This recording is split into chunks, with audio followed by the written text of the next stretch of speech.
worries. With No my ex, worries. and I don't want him knowing anything. Oh, no. It's not no. That's all right. I'll just put this on. 1, 2, 3. Go into your mic there for a second. Hello. One, yeah, okay, that's two, cool. three. Good? Yeah, Okay. do yours. I'm nervous. I've never done this before. That's okay. 1, 2, 3, 4. We've done this a few times. We still don't know what we're doing. Right? Right. I mean, this is some of the stuff I highlighted, but I didn't get all the way through the book. I don't know if you want to look at that or not. Hang on 1 second. I goofed on my phone, on my TV. Dang nabbit. What did I do? What'd you What do? did I do? What Let me did I do? Oh, yes. Oh, this is good, right? Yeah. I was reading a summary on this one. The Body Keeps Score. Yeah. What's his name? Bessel van der Kalk? Van der Something Kalk? like that, yeah. Little German, huh? Yeah. I see he's on YouTube. He has a lot of YouTube cool. videos, yeah. Oh, I think I did see that, yeah. That's quick. That's good. I'm a fanatic with my TV. I'm sorry. Oh, no. Quite all right. She knows everything about every Oh movie. my God. And I'm a everything. fanatic with my TV. If my cable goes out, I go ballistic. Oh, I'm sorry. yeah, I We don't pay blame you. more than enough for it, so I Oh, want to get yeah. as much as I can for it. Am I good? Am I Yeah. close enough? No, you're good. Yeah. Okay, good. Okay. So, well, it's so nice for you to come. Thank you for coming. Thank I you for having appreciate me. it. And I don't know really anything about the book. What's the book about? The body keeps the score is when you've had trauma, it actually manifests into physical illnesses in your body. Okay. Like my nerves, I have fibromyalgia, so my nervous system, and PTSD and CPTSD. So what happens is, like the fascia and everything in your body holds it. Right. So, next thing you know, you're going to doctors. What's wrong with me? What's wrong with me? Your blood work looks great and everything, but you're in pain. Right. Yeah. It literally affects your physical well-being. Even the though, trauma. like, the mind, you've not say get over it, but you've come to terms, and Right, but your right. body is still going through that trauma. Even Yeah, though you it said, doesn't let go. okay, let's put this put it to I mean, rest. peace with it. Peace. Right. Thank you. Peace Right. with it. But the body is still Yeah, the like body still reacts like Oh, yeah. psychologically, Yeah. right? Like Yeah. like instincts or whatever. I just got triggered yesterday, and my nerves got shot. Oh, my and gosh. I went for a walk to try Right. and get away from that situation Right. that triggered me, and just to get back to a calmer feeling, Right, which I yeah. don't have at home. When I go to my Right. boyfriend's, that's my escape, my calm. He's so calming and peaceful, and Well, you know. wonderful that Yeah. you have a calm place. You have a quiet place, Place to go. to go to. Yes. And all this chaos that Is the in mind my and life. body. It's like your mind and body is fighting. yes, It's like they're fighting each other. It's like, no, we're going to, no, let's not feel this. Come on, we're having a good day. Right, It's exactly. like, let's not, I have to literally talk myself off the ledge. with everything. Yeah. I mean, yeah. even if I bang myself, it feels like I got hit with a hammer. If I Is tap that's from the myself. fibromyalgia? That's a fibromyalgia. Yeah. Yeah. That's So, like what, like even- muscle weakness, bone? It's not really. It's not muscle weakness per se, but it's the nerves are firing over. Like a tap feels like Come you a got little hit with closer to the mic there. a please. with I'm a sorry. hammer. No, that's right. A tap feels like a hammer hit. Right. So it's your pain signals are multiplied by 100. Oh, okay. If Okay. you went from 0 to 100, a normal person, they'd feel that tap a 2. Right. I feel right. it at 100. You know, Okay. so I got to say to myself, forget it, it didn't happen, and just try and, It's like, it was just a tap. It's okay. Right, It's calm all right. Is myself. that is that set off from like all this like shit you went through when you were younger? I That's believe what triggered so, that, yeah. really? Wow. Yeah, and I was in a car accident when I was 18, and that's when I really started feeling the effects of it. Mm-hmm. Like, I didn't really notice it as much per se because that was my norm, but once I had that car accident, my neck, my shoulders, like all that kicked in. And I was a nail technician for 25 years doing this, so it's still, I have permanent knots in my shoulders that won't go away. Right, So the yeah. minute I stress, that it goes right there, Wow. yeah. Wow. And then the heart palpitations, and it's Well, you've been through a lot. You have Yeah. gone through so much. If, like what, if you don't mind, like, what yeah, yeah. happened? Like, how Well- did this, my mother was mentally ill. She was a paranoid schizophrenic bipolar. Oh boy. Okay. Now, my siblings, I think, had it worse than me because I had my older sibling, one of my older sisters, to protect me. Right. But she moved out when I was like 7, 8. So then I felt abandoned by her. Right. Because she was the only safety I knew. But she was 14 years older than me when I was born. So, it wasn't her job to look after me, Right. but that's what happened.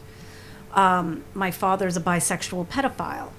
So I had buried Wow. all of that my whole childhood because I remember at one point I had told a friend when I was in kindergarten and she must have said something to her mom and they came over and then I denied it. I'm like, I never said that because I was afraid. Right. Because Yeah, it's crazy. Little kids do that. yeah, you're yeah. afraid because that's your, the roof over your head. Right. where This is you're where you gonna- get your food. This is, Right. this is where Yeah, you get all your needs. Obviously, it had said, this is where you live. Without me, you can't survive. Kind Right. of thing. And, Right. You take that literally as a child. Of course. You don't know any Of course. better. Right. And so from that point forward, I never said anything again. My earliest memories from my childhood was being in my crib or like little bed thing that was in a little room off the side of off my parents' bedroom. Mm-hmm. And there was a red ribbon. Oh, sorry. There's a red ribbon hanging down from the ceiling with a little cotton, yarn thing Right. at the end to pull. Right. Right. And I remember just focusing on that and saying, "Here we go again." Now, what child has that kind of voice in their head to say, "Here we go again"? Oh my At 2, 3 years God. old, my mother was in the mental hospital at that point, so I was left under the care of my father. So Oh my God. I remember building a brick wall around myself.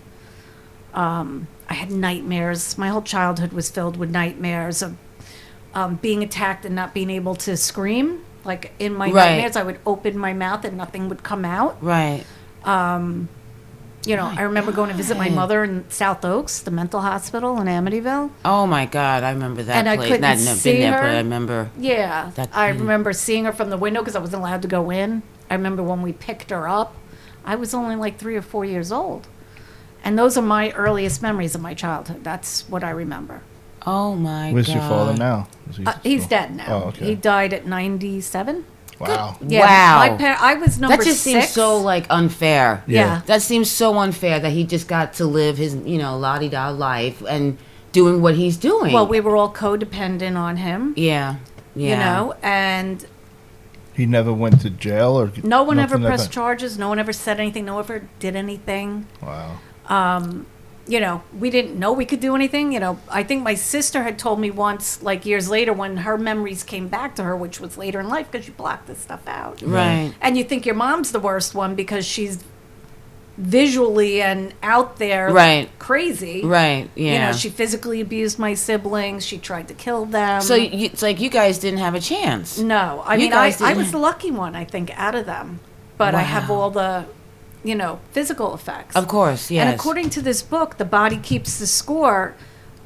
Say a mother was traumatized, it can go through to their child. Of course. Oh wow. Right. Wait, say that again? Like, say the mother's traumatized. Right. It can go through to the child, Oh shit! In the Yes, womb, it huh? can. Oh Yeah. my God. That's fucking according to this crazy. book. Yeah. Women that were in concentration camps that came out and survived Holocaust, it comes through in their children. Your chemistry changes. Right. It gives them like an instinct or something. To be Exactly, prepared for that. exactly. Whatever. That's Wow. crazy. Which I was just learning about since reading this and watching some of his YouTubes. Right. Incredible. Yeah, so, Incredible. yeah, so if you just say my mother was normal and just had normal anxiety, I could get anxiety through her pregnancy. I think Right. she had fibromyalgia. And, and I mean, plus she had electric shock before I was even conceived 19 times or 18 times. Oh my God. I always joked around, I'm a fried egg. She's a fried egg with or without cheese Right. or bacon. Right. On the roll? exactly. No. Yeah. Exactly. Exactly. It's good to laugh. Good to laugh. You gotta laugh. You gotta though. laugh. I mean, How do you do that? Like, cause you're like like when you told me all the shit that happened to you, I was like, no way. I was like, my fucking jaw just like dropped because you're so happy. You're so like bubbly and alive. You know what I mean? How did for years, I wasn't going to have children, and then I met the father of my children. I had 2 failed divorces. Mm-hmm. I wasn't going to have children because I was afraid of passing on my Of mother's course, yes, disease. yes. And then I met the father of my kids, who I kind of knew since we were 16. Right. We had mutual friends. He was in the middle of a divorce. He had a son who was, I think, 4 when we got together and 6 by the time I had my son. He convinced me, you'll make a great mother, you'll make a great wife. Right, Let's do it. I was older. Right. Yeah. So I agreed, and we had my son. He was planned. We tried for him. I moved into his house with him and his son a week before I gave birth because I had my co-op that I had to sell, and that sold the day before I was going into the hospital to be induced. Wow. Yeah. And so, you really don't know someone till you live with them. Right, yeah. And after having a kid with him, and then his son being miserable because his son's mother had left him, and then he watches a mother who's good Nurturing to her, and nurturing, yeah. and he wouldn't let me nurture him because his mother had planted all this negative. All the negative shit, but she Yeah. takes off. Oh, Yeah. that's Right, perfect. Right? Yeah. She's in his life. Right. But not in the capacity that she could have or should have been. Right. Right. Yeah. And then, his father worked nights and he'd come home and I'd be like, complaining about his son, which, I didn't know. Now I'm all of a sudden a mother of 2 children. Right, Never yeah. having any experience and not coming from a normal family. Exactly. Yeah. Yeah. Oh my God. I tried to love him, but, and I tried to tell him I have enough love in my heart for everybody. Right, Because his yeah. mother told him I would never love him as much as I love my own. And But why are you leaving if you love me so much? You know Right, that you makes know. no sense. And You why could say tell a shit- kid that too? That's just fucked up. Exactly. Well, that's the horrible thing. So, Yeah. I mean, I don't want to drag him into this, but, this poor kid had to grow up with that. And so he gave everyone a hard time because he was angry. He was, Yeah. Yeah. he didn't know who to trust. His mother told him not to trust anybody, but, you left him with the people that you told him not to trust. Exactly. Hello. Yeah. So, Does that make sense? How is Poor he kid's now? still- He's older now? Yeah, he's an adult now. He's in his Okay. 20s, and he's okay, Okay. He's okay. But he still has a lot of, There's mommy issues, really, really it's mom a- issues. yeah. He's He went got a through a lot lot, of though. money. You gotta- Yeah, He did. He Think went of through a that. lot. emotional and I didn't see it abuse, from emotional, his side absolutely. till later Yeah. on. And it was funny because my mother was still alive till right before I had my daughter, my second child. I had 2. So my son was about 2.5. Mm-hmm. But when I would talk to her about my stepson, she would always give me the best advice. Here's this woman who It's cuckoo. you know, but- crazy. But by this point, by the time I was 25, the last time she tried to commit suicide, Oh my God. is when I realized she didn't ask to be sick, and I stopped hating her. I hated her my whole life. Right. But I probably right. also had issues that she didn't protect me. And Of course, yeah. from all this buried stuff that I really wasn't even sure of. But when I'm jumping all over the place. No, but that's fine. That's fine. When my second marriage failed, I said, it's got to be me. I didn't get married a second time to get divorced. You know? Right. And Right. I'm the one who left both marriages. I was unhappy, but, obviously I had such unhappiness inside. Right. Right. And I didn't know why. And you project it. You look around, what's going on in my life that I'm so unhappy. Mm-hmm. So you think it's the people you're with. Or also you choose people that are dysfunctional because That's all you know. that's all you know. When you're Mm-hmm. around normal people, you feel way out of place. Exactly. You feel like, oh, these I people feel out have. of place among normal people. Yeah. Yeah. Well, yeah. Sometimes Yeah. you do. It's because it's like, you wonder. It's like, what is their life like? Yeah. And it's Right. like, And everybody's know. got their cross to bear. Yeah, whatever, yeah. But, I dropped out of school, so I had that stigma. Right. Because I was sexually active at a young age, because I was an incest survivor. Right, You know, I right. had that scarlet letter on my shoulder, I was the easy girl, but you know what it is too.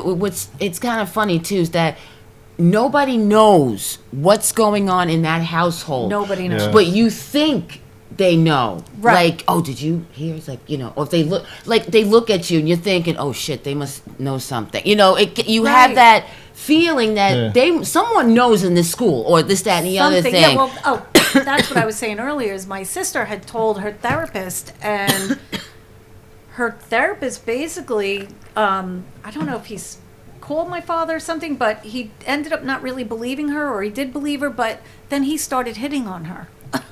The therapist? Really? Yeah. Going back in the 70s. You gotta remember, it's the 70s. Yeah, Everybody late was, 70s, early 80s. It's like, oh, wait, you're traumatized? You got all this trauma? Wow, you're these easy. guys, And I these think it's therapists because are of no older Yeah. than the high school It kids. might have even been later that, but so then she realized she couldn't trust anybody. Right, Who's there you that? go. My one of my sisters. Okay. My other sister ran away from the get-go. Right. Right. I have 4 sisters and 1 brother. Right. And my first 2 sisters, the oldest, I don't know what they experienced. I don't know when my mother's sickness really took off, but those 2 seemed to, they went to college and became nurses. And my first sister got married out of high school. She was pregnant, so she had to get married. My second sister got married but never had kids. They ended up divorced. And then she married a second time later in life, so she never had kids. Mm-hmm. My my oldest had the 1 son who's a couple of years older than me, my nephew. My father affected him.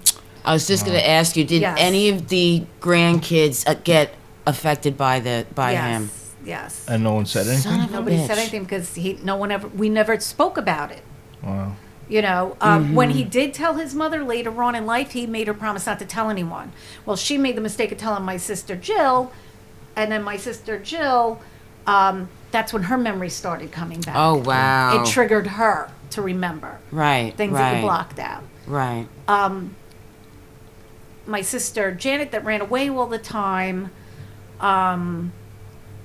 she got married young and had kids, so I have a nephew 6 months older than me. Aside from my oldest sister's son, who's like 2 years older than me. Mm-hmm. And then I have a niece like a year younger than me. So I was kind of born in between them. Right. But when I was growing up, there was my sister and my brother.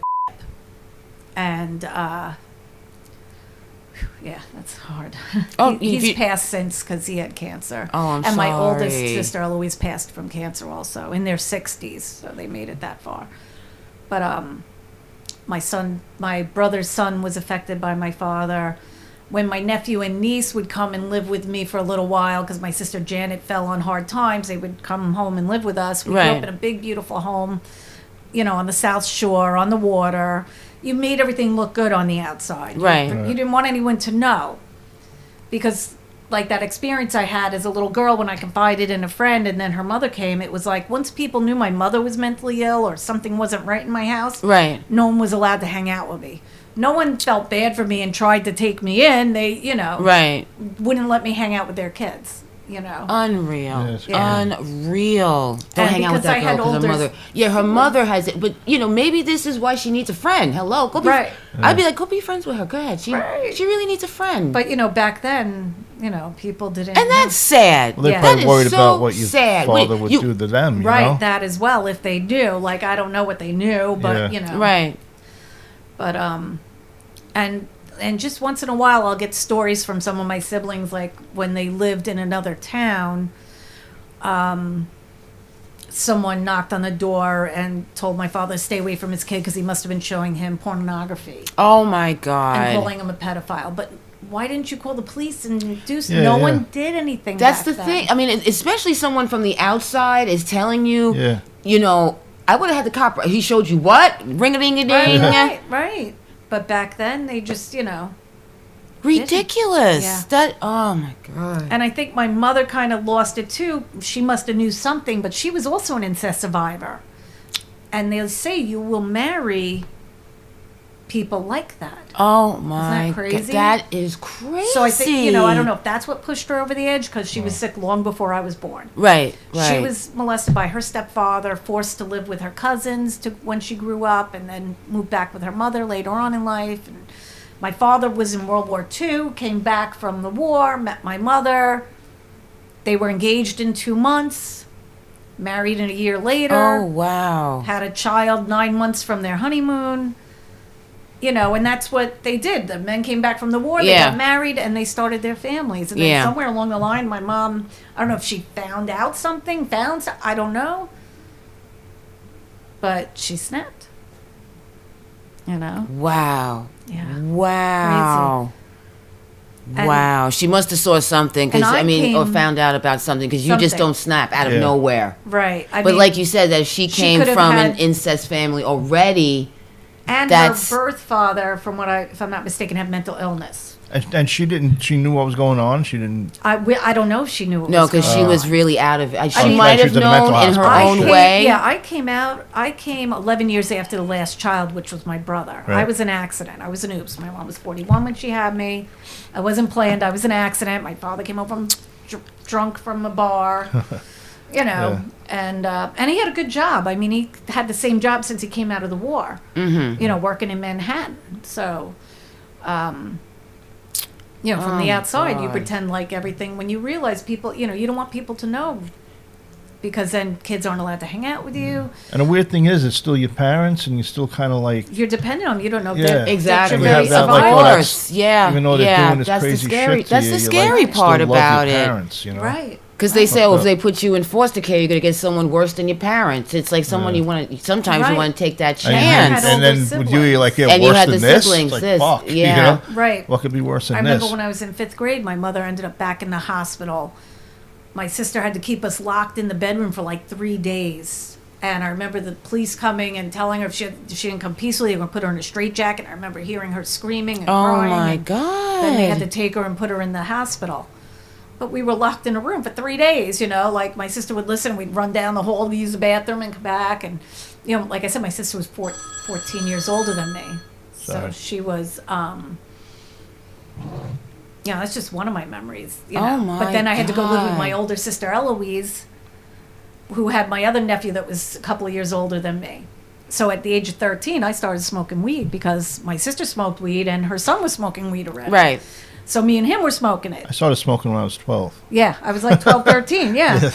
I still smoke. Anyway. I wish I could, but it makes me so paranoid. I'm like, you know, I get like, I freak out. The THC definitely, I'm out. Yeah, I'm done. I just go for the nice natural body highs. It's funny, and stuff. my doctor even said to me once, why don't you just smoke a lot? I'm like, oh, I can't. That's worse. That's worse for me. It's like doing a line, you know, it's like doing cocaine. You got to paranoid. Right? Yeah. So I could joke around. I'm a one-hit wonder. I can do a hit every once in a while, but I got to be really safe, you know. Right. And at this point, what's the sense, you know, right. for me? You know, but yeah, I mean, I tried all kinds of different drugs, but alcohol was my drug of choice. Like, it was easy to get to. Yeah, exactly. So legal and easy, right? Yeah, exactly. So like when I came back home at the age of 13 in 5th, 6th grade, that's when I was drinking, smoking cigarettes. My mother had smoked my whole life. There was that layer of smoke across the room. You know, she'd have 2 cigarettes going at the same time. Good Lord. Yeah. Crazy. And another thing, back in when I was little, before my mother ended up in South Oaks after I was born, when I was like 2, my sister would come home from school and she would find me crying in my crib.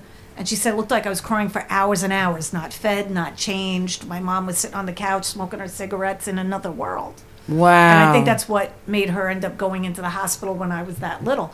She wasn't taking care of me, so I didn't get that, you know, motherly love, yeah, right, you know, that stimulates babies and gives them those good hormones and good hormones. Yeah, it's important to a kid to be held and and loved, cared for. God, right, Jesse always wanted to be picked up all the time. Want to be picked up. I don't it's think like I was physically abused by her, right? But I was definitely sexually abused by someone. Blocked it out, but I knew when my mother was well and she was taking her medicine, I knew I was loved. Right. But she still didn't nurture me the way, you know, you should be nurtured. Right. You know, so.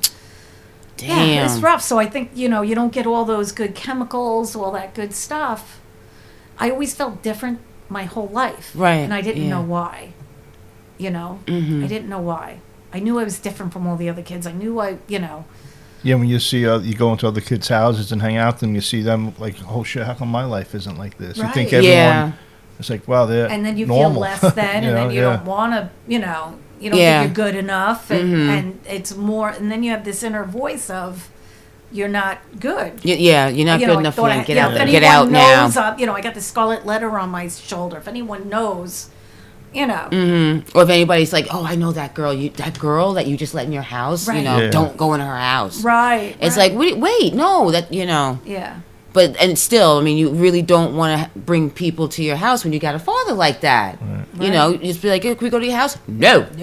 No. Absolutely not. But then again, there was no one paying attention to us, so we did whatever we wanted. Mm-hmm. So from when I hit puberty, 13, 14, after coming back from my sisters, that's when I became rebellious. The hormones took over. Right. I would drink, I would smoke, I would do whatever I wanted. I would stop going to school. I would cut school all the time because I had such anxiety. Right, yeah. I had such anxiety going to school. I didn't know it was anxiety back then. No. But when I drank, it let down my guard. Of course, yeah. So then drinking became the thing to do, Mm-hmm. By the time I was 16, I dropped out of school. I started working. Then I went to school to become a nail technician. I did nails, and then I worked in Nassau County in these elite shops, these nice fancy shops. Right. I didn't know how to talk to people. So not only was I a high school dropout, so I felt less than, I'm working on these hoity-toity neighbors that like to keep up with the Joneses, but right. I got lucky with some of my clients. You had to talk to them. They're sitting face-to-face with you for an hour and a half. Right. And they slowly brought me out of my shell. So the good ones really made me feel good about myself. A lot of them came from they worked their way up to that, Yes. So you could relate to those people and they could relate to you, Right. But then the ones that like I said, the hoity-toity ones that their nose in the air, they're just assholes. Yeah. Right. Yeah, they come in every week to get a chip done. Yeah, but that's where I grew up. That's where I really started to become a person.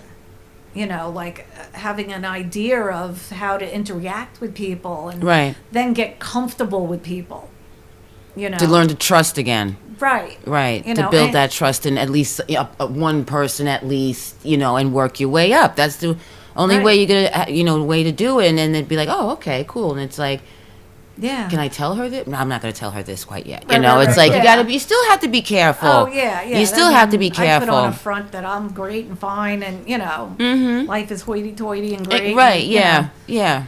And had fun from like I guess I was in a car accident. I was 18. I was already doing nails. Then I started going to chiropractors, getting adjusted. I'm like, and I kept going to my doctor, going, "Don't you feel those knots?" And they're like, "Yeah, we feel them." And finally, after 5 or 6 years, one doctor goes, I think you have something else. I want to send you to the specialist. So I went to a spine specialist. They did MRIs, all stuff. I have degenerative disc disease. But he goes, I think you have something else. And I'm going to send you to a rheumatologist. And I went to this great rheumatologist in Massapequa, Dr. Sheldon Blau. He's written a few books as well. And as I'm sitting in his waiting room, there's a pamphlet on fibromyalgia. And as I'm reading it, it was like, oh, shit. Oh. Yeah, this explains it, And it felt like a weight off. It's like, oh, finally. Yeah. But then started on pain pills. Oh. Because of the degenerative disc disease. Right. And alcohol. So. Yep. The cocktail. Yeah, the cocktail. But, my pain medicine I only took once in a while. I was really... alcohol was my thing. I was the party girl, going out to the clubs, dancing, Saturday, Sunday, Friday. Sometimes I didn't go to work Saturday. I was so hungover, I was lucky my boss kept me, Right, yeah. But, so that was a crazy life. And then around 25, I got married, moved to Michigan. Michigan, wow. Yeah, got very depressed there. I bet. Oh my God. What's that to do in Michigan? I was there for 2 years. I ended up doing nails there for a little bit. Were you in like a city or like a country area?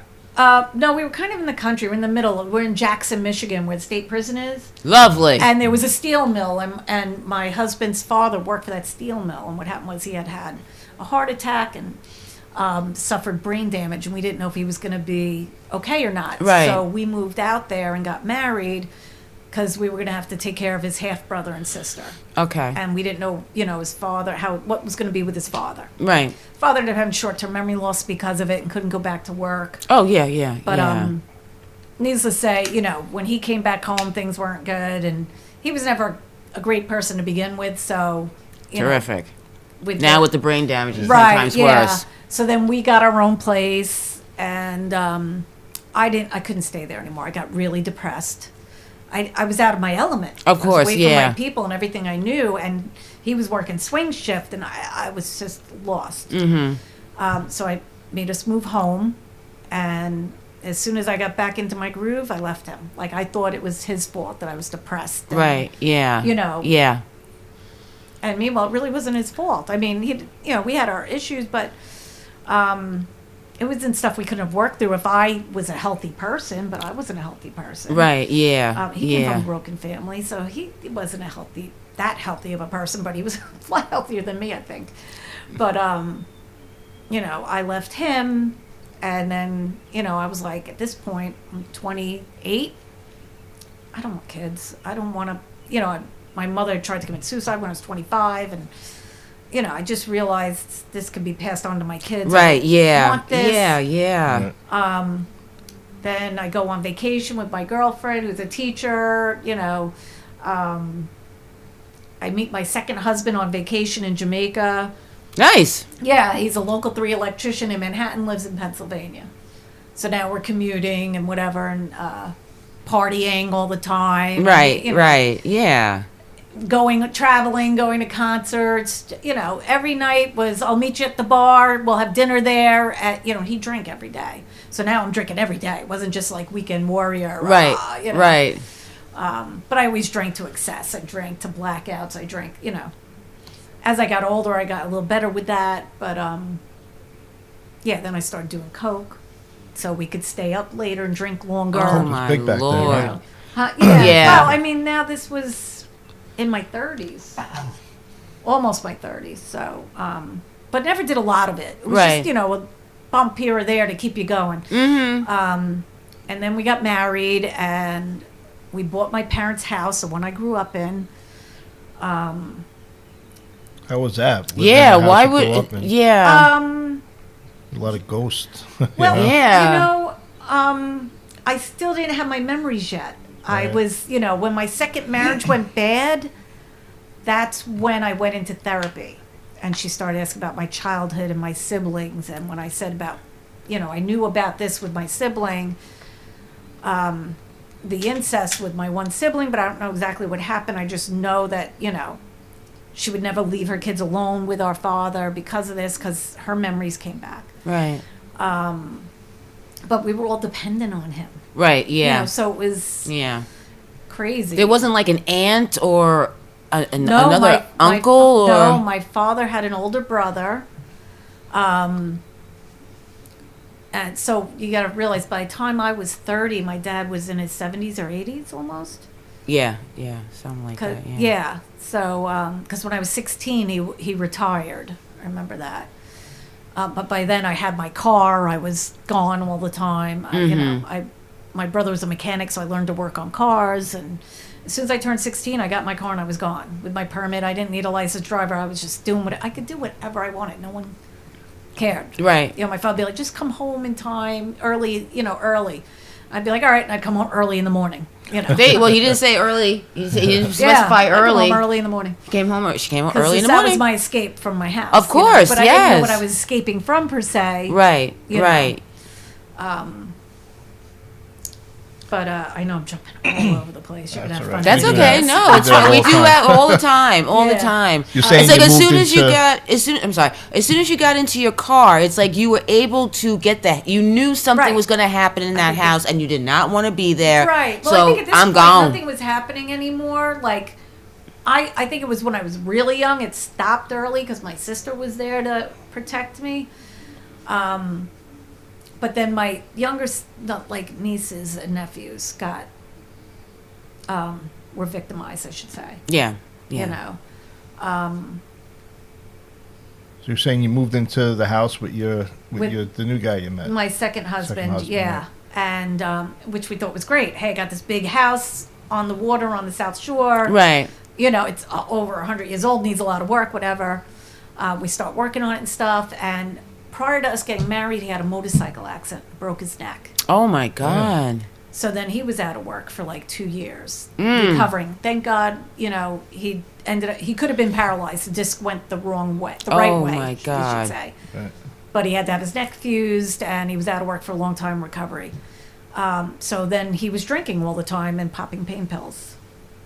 And it just got to the point where I'm like, I can't live this lifestyle. And I said to him, I said, if you want to have children, we can't have this lifestyle. And he goes, well, I got married to have children. And that's when I realized he's never going to give up alcohol.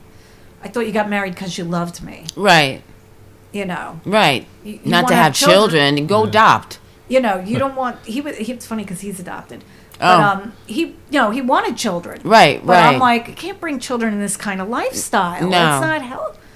And that's when I realized, you know, because it's funny, right before his motorcycle accident, he had stopped drinking for like 8 days. The accident wasn't his fault. Someone pulled out in front of him, he T-boned him, broke his neck. And then he went right back. You know, I realized he's never going to stop. And I just couldn't stay. No. And for your own before I realized sanity. I couldn't stay, I went into therapy and started delving in. And then when I told him and he's good friends with my father, he loved hanging out with him. They were drinking buddies. You know, my father was a very passive person. He looks like this sheep, and you know, he was a wolf in sheep's clothing. Did he know about what your father did? When I told him, he didn't want to believe it. Really? Oh yeah. And he told my brother. I didn't tell my brother. Honestly. You didn't need to tell my brother. And then my brother called me out on it, and his stepdaughter also was affected by my father. Oh, they lived in my our house. God. And you felt like the bad one for saying something, I bet, right? To my husband, who should have supported me, Right. but because he liked my father so much, he was like, he couldn't absorb Oh, he's such it. a good guy. It's Right. like bullshit. You Yeah, really it's don't fucked know up. your friend, do you? Right, you know, and my brother called us out, and so me and my niece went over there, and he's like, well, I can tell you stuff about my childhood. And I'm like, well, why didn't you go to your parents then? He didn't have an answer for me. That was my brother. I said, listen, I didn't tell you. I don't care if you believe me or not. I didn't tell you. Right. I don't need you to believe me. You know, but I think because if he believed it, then he would have to take responsibility for leaving his son alone with my father all those years. His son had a horrible life, ended up dying, you know, from drugs and alcohol and you know. Yeah, maybe Because he was something happened to alone him with my too. father all the Yeah. time. Definitely something happened to him because he Oh, had abs- pornographic magazines. He lived in the house with my parents. He tried showing my sister's little boys the pornographic magazines. Oh, hell And he no. was only 14 when he was doing that. So Wow. he definitely. So then, you know, my brother would have to, if he chose to believe it, then he would have to accept that. Yeah. If that. Oh my God. Oh, Grandpa That he showed me left that. his Grandpa son- showed. What? Right. Oh hell! We're going to the house and I'm beating his ass and I'm going to jail. But you want to laugh, which is funny. My brother even tried one time sleeping with me when I was like 13, 14. We went riding around his car. We were drinking and we went home and I went to sleep, passed out. He came in my room and I wasn't out but I pretended to be asleep. Like I laid there, like I knew I had to just lay there and lay still and not say anything. And then my father opened the door and he goes, "What are you doing?" And my brother goes, "Oh, I'm just putting her to sleep." And he got up and left. But he was about to, Oh Sleep with my me. God! Yeah, your father's like, no, that's my job. right? Right. I don't know. Jesus, I don't know. what the hell? I don't know, but- Can you imagine the audacity? Yeah, What are you doing? what are you doing? Right. You The can't same be thing you doing did, that to Dad. your sister, but you're Right. doing it. Right. Fucked up. Sorry And what, to and be it so could have been my blunt. brother that messed with me when I was a young child. Yeah, I don't know because I blocked it out. right, Because he was 11 years older than me when I was little. So he was 13 when I was 2. right. Oh my God! Yeah. So I don't know. You know, my sister has memories. My father, my Oh, so you brother don't really did know it could stuff. have been your brother or your father or both, Right. Oh right? my God! But then I, you know, and it's funny because I kind of forgave my brother because he never quite completed the act. He didn't get to complete the act because he was all I knew. You know, he was my brother. I followed him. I learned from him. I, you know, Right. working cards with him. I mean, I didn't talk to him for a while, but, you know, and another thing that happened shortly after that is my sister left her husband, who was the stepson to my niece and my nephew that I was born between, and she left him because that man was molesting her daughter. And I said, well, that's funny because he did it to me too, because he molested me once. And I just laid there and let him. So that goes to the fact that when I was so young, I was trained to just accept it. Oh, and my God. you can't say anything because no one's listening. Right. You know? So it was right. like, this is what I'm supposed to do. Just lay there and be quiet and don't say anything. So when I said that to my family, because it was like a family meeting in the back of the house, and my brother and my father, my brother's like, I'll go beat him up. And I'm thinking to myself, you tried to do the same thing to me. Exactly. I didn't say that, though, because right. I didn't, I relied on my siblings, Right. We all, right. for survival in the house.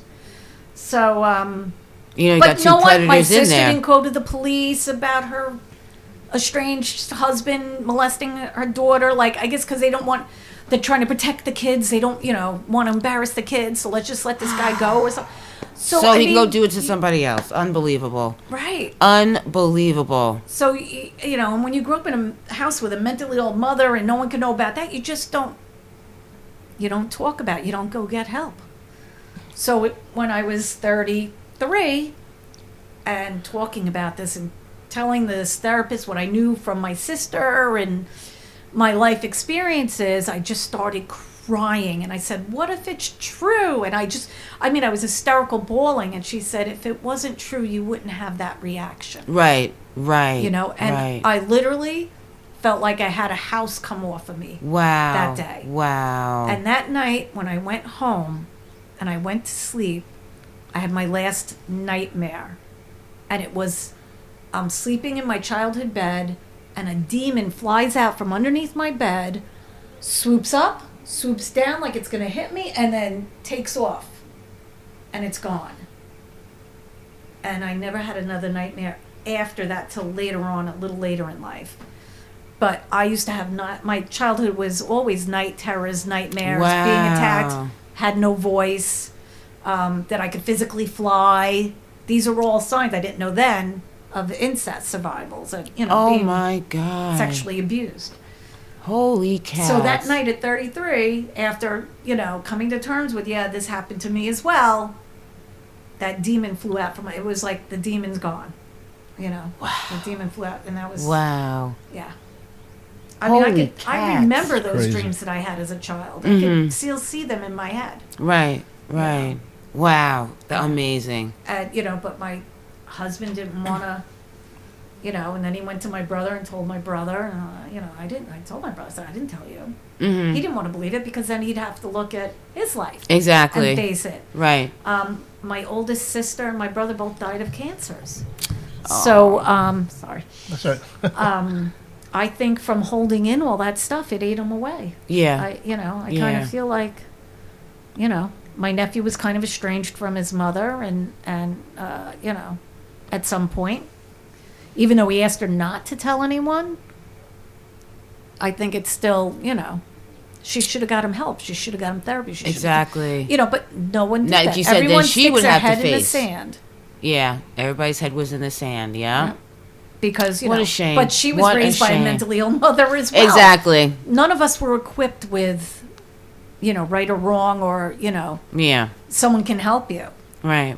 It's like the police officer down there. If you're ever in trouble, he'll help you. Right. You weren't taught that. No. No. That's It a was shame. if you tell anybody, you're not going to have a roof over your head. and- Exactly. The worse things intimidation, are the gonna threat. happen, Yeah. Yeah. And it's really Who's true. going to take These care of things you now? Nah. It's like, well, sometimes you Yeah. may want to have to take Yeah, your you're not chances. supposed to tell on your family. Meanwhile, Yeah, 'cause your that's your family's the family. one torturing you, doing this crazy fucking shit. Yeah. Exactly. Yeah. Exactly. That's crazy. That's so crazy. Exactly. That and is then you so try to have crazy. normal relationships and And you don't know how. you can't even trust your own gut to know what's safe and not safe. And your threshold for bullshit is a lot higher. You put up with a lot more crap, mistreatment, neglect, abuse. You think it's normal. You I had think that's the abusive way people boyfriends. act. I Yeah. had super nice boyfriends, but then I felt that I was like, the family's not going to like me because you could see my scarlet letter on my Right. shoulder. Yeah. Yeah. I was easy. Yeah. So So you went with the ones that have the issues and stuff because I have issues and stuff. Right, so you feel more normal. You'll feel more and exactly. then I thought, it made me feel better about myself, and that I could help them. Right. But you can't help anybody. No. Until you put your oxygen mask on first and heal yourself, you can't help anybody else. Exactly. Yeah. That's crazy. Yeah. It is so crazy how you get older and you come to terms and then you realize, oh, it wasn't my fault. It was not my fault. And everyone who knew my family, like my house was the cool house. Everyone went to my house to party because we could hang out there and do whatever we wanted. Right. Runaway friends would live with me because my parents would allow it. Right. But we were older. They didn't mess with us at my father's. Like I said, when I was 16, he was 60-something. Mm-hmm. I think whatever happened with him and me, or him and me and my brother, was before the age of 10. Okay. But then you had my mother's mental illness and everybody dealing with that. And then every holiday, my siblings would fight each other, and everyone had animosity for each other. Everyone, or they'd fight with the sibling's significant other. There was always... So it was a problem, right? It was always a problem. It was always something. So dysfunction. So it's just the stress and the tension because something was said, and then everybody's together. It's like an atomic bomb. Yeah, it's just waiting to explode. Yeah, it's crazy. That is so crazy. Everyone pretending nothing happened. Everything. Yeah. My grandmother, my father's mother, was a WASP, white Anglo-Saxon Protestant. Right. She was very proper, and I guess she never really cared for my mother that much, or didn't. But I think she finally realized that my mother was mentally ill. Couldn't help herself. But, Right. I always felt like around my grandmother, and then my mother's mother, who was, I guess she had her own issues, hence my mother's mental illness, probably passed down. You were always scared of her. She was Norwegian. And she walked with a limp. She had a big, Uh-huh. But I think she passed away when I was like 14. My father's mother passed away when I was like 15. I remember when my father's mother died, and we had a memorial at the hospital. At her church. Mm-hmm. I remember the song "Jesus Loves Me" coming into my head. I didn't know that song, and that came into my head, and that's when I started. I just started feeling that God didn't hate me. Because my whole childhood was, why this family? Why me? Right. Why do you hate me every time something happened to me? Why do you hate me? Why does God hate me? Why is this happening? Right. Yeah. So when that song came in my head is when I started accepting that. And then it took me till I was like, I wanted my mother to die before I ever got married. I didn't want her to be a part of it because my whole childhood with her mental illness, she would ruin anything I did. I got my favorite haircut. She didn't like it, she didn't make comments, and it's always negative. It was always negative, right? Like we couldn't have a microwave in the house. I mean, rightfully so. She wasn't too far off on that. They're not healthy to have in the house, but that's true. Yeah, she refused to have it. Like this wall is cream. If she said that wall was black, it was black, and there was no. She couldn't see that it was cream. Right. So it was always, just tension or anxiety. All I had was anxiety my whole life, and I didn't know it was anxiety. I just knew something wasn't right with me. Right. I was different than other people. Mm-hmm. So I hung out with all the bad kids. We cut school. We smoked weed. We smoked cigarettes. We drank. Right. Right. My house was the party house. Everyone would come to my house, and we could party in my room because no one bothered us. Right. Mm-hmm. My house had 2 sets of stairs, so we'd go up one and walk out the other. We'd sneak people in and out. And then once I was 16, like I said, I bought my car when I was 15 with the inheritance I got from when my grandmother passed away. Mm-hmm. As soon as I got it on the road when I was 16, I was never home. Yeah. Or home real late at night. I was off doing my thing. Yeah. You had to get away. You had to get away. You had an escape. Yep. You had something to escape in and get the hell out of there. And, I still had the freedom of I could do whatever I wanted there. So right. It was, Mm-hmm. Mm-hmm. It was crazy. It was really crazy, when you think about it. You look back, I'm like, I would never let my kids do stuff. Right. That's the 70s and 80s for you. Yeah. Yeah, I look back on some of the shit I did, and it's like I would never let my kids do it. Right. Not it's even crazy. I was gonna say half, but not even a fraction of what I did. Yeah. I'm just grateful my son's going to graduate this year. Like I was a dropout, and I always felt bad about myself for that too, Mm-hmm. So my inner dialogue about myself was never healthy, never good. I never felt good about myself. Right. I would put up a front, I remember I went to my 30th high school reunion or something. Some friends invited me. I said, "Can I go?" I dropped out. They're like, "Yeah, you could go. Just pay for your ticket." And they had yearbooks out that people brought in, and someone had written by my name, Bitchy B. Okay. I'm not going to give you my real name. I'll just say Bobby, just for the sake of my family, my kids. Right, of course. But Bitchy B, and I was like, I was scared of everybody in school, but I must have put off a front like I was better than them.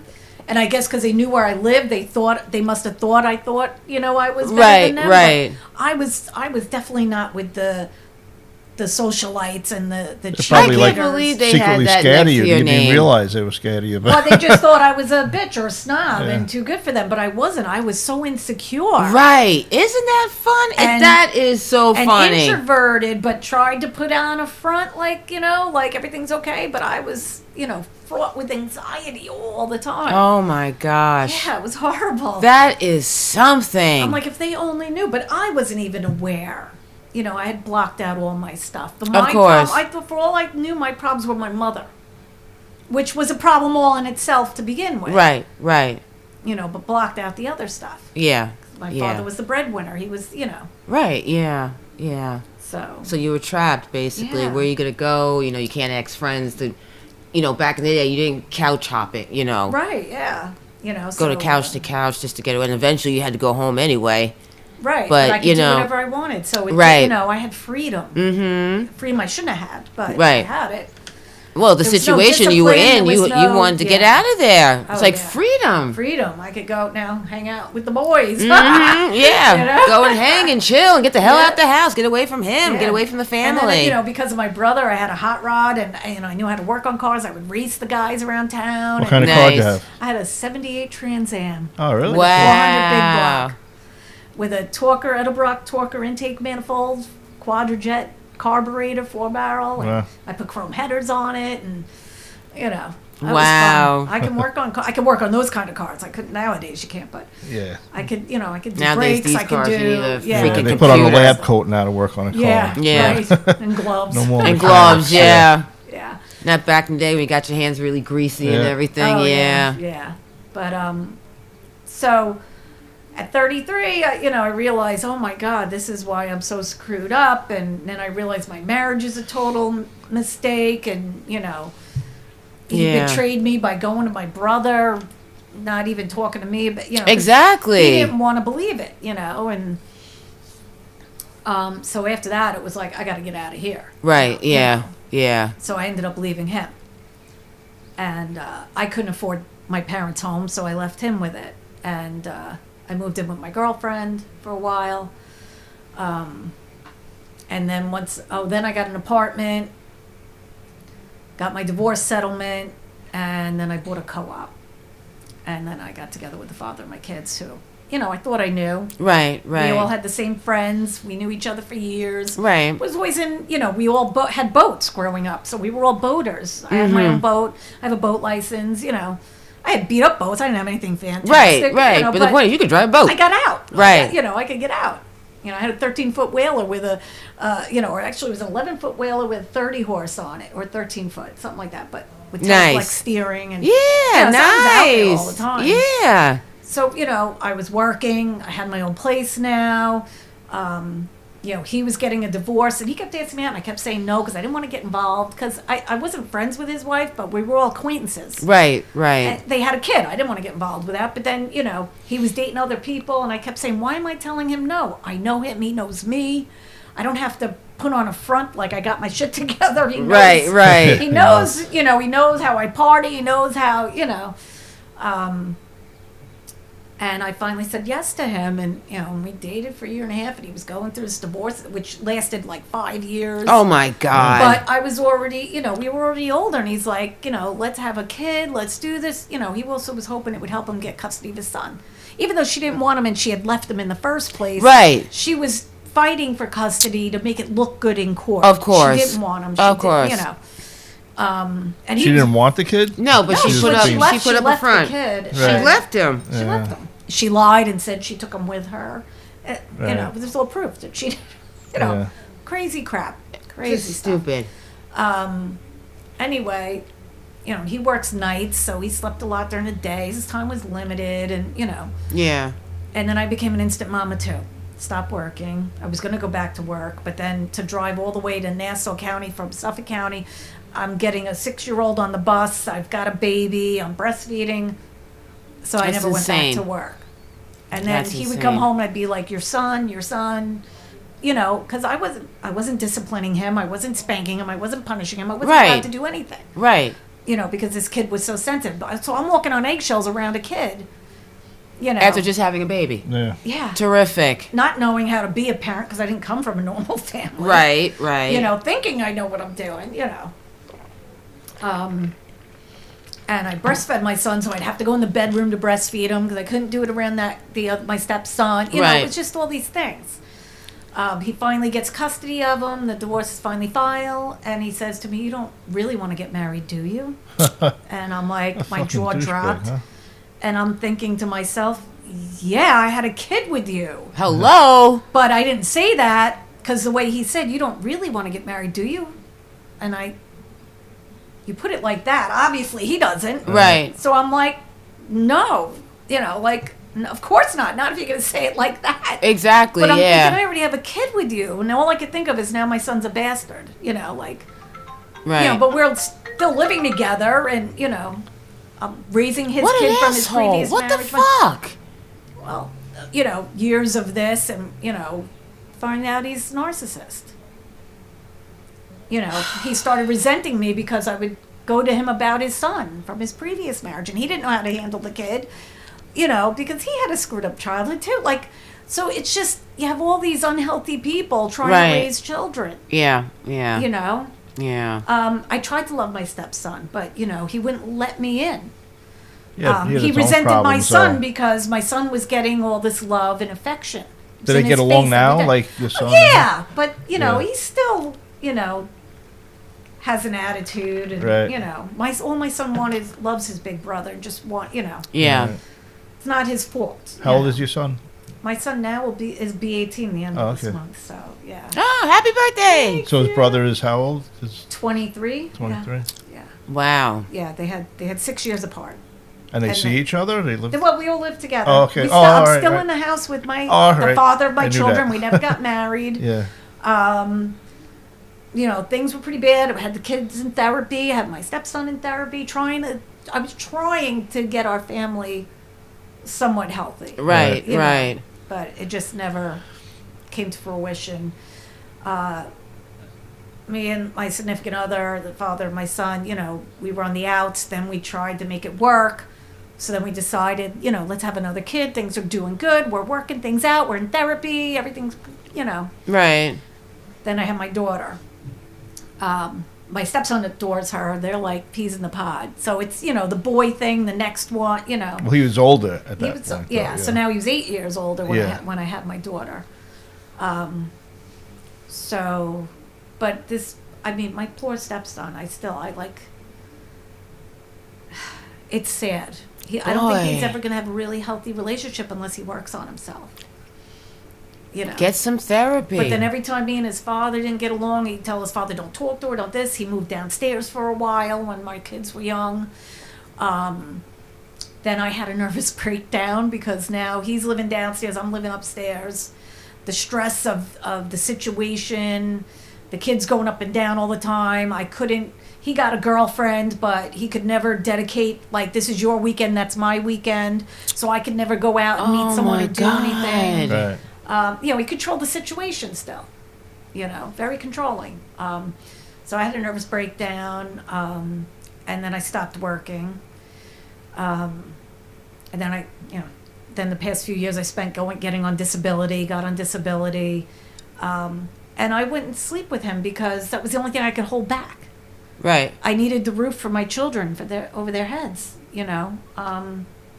We moved my father into the house because I needed his money. My mother died. You know, I started talking to my parents again before I had my kids.